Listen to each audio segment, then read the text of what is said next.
அவங்க ஏதோ கனவு உலகத்துல வாழ்ந்துட்டு இருக்காங்க. ரொம்ப தவறான எண்ணத்துல முதலமைச்சர் இருக்கிறார். ரெண்டாவது, பொற்கால ஆட்சி ஒன்று வரலாறுல இருந்ததே கிடையாது. யாரோட ஆட்சியும் பொற்கால ஆட்சி கிடையாது. வரலாறு முழுக்க எல்லா கவர்மெண்ட்டுமே மன்னர் ஆட்சியோ தேர்ந்தெடுக்கப்பட்ட ஆட்சியோ அது மக்களுக்கு எதிரானதான்.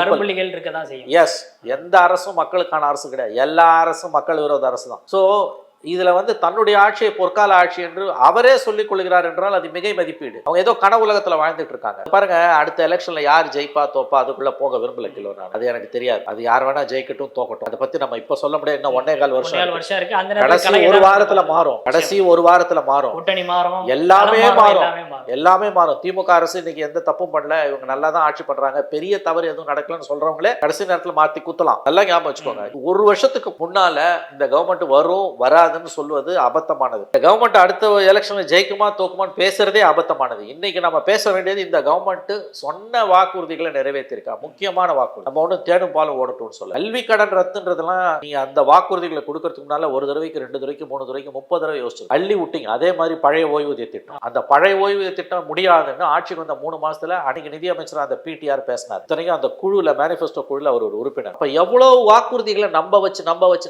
மக்களை முதுகுல குத்திருக்கீங்க.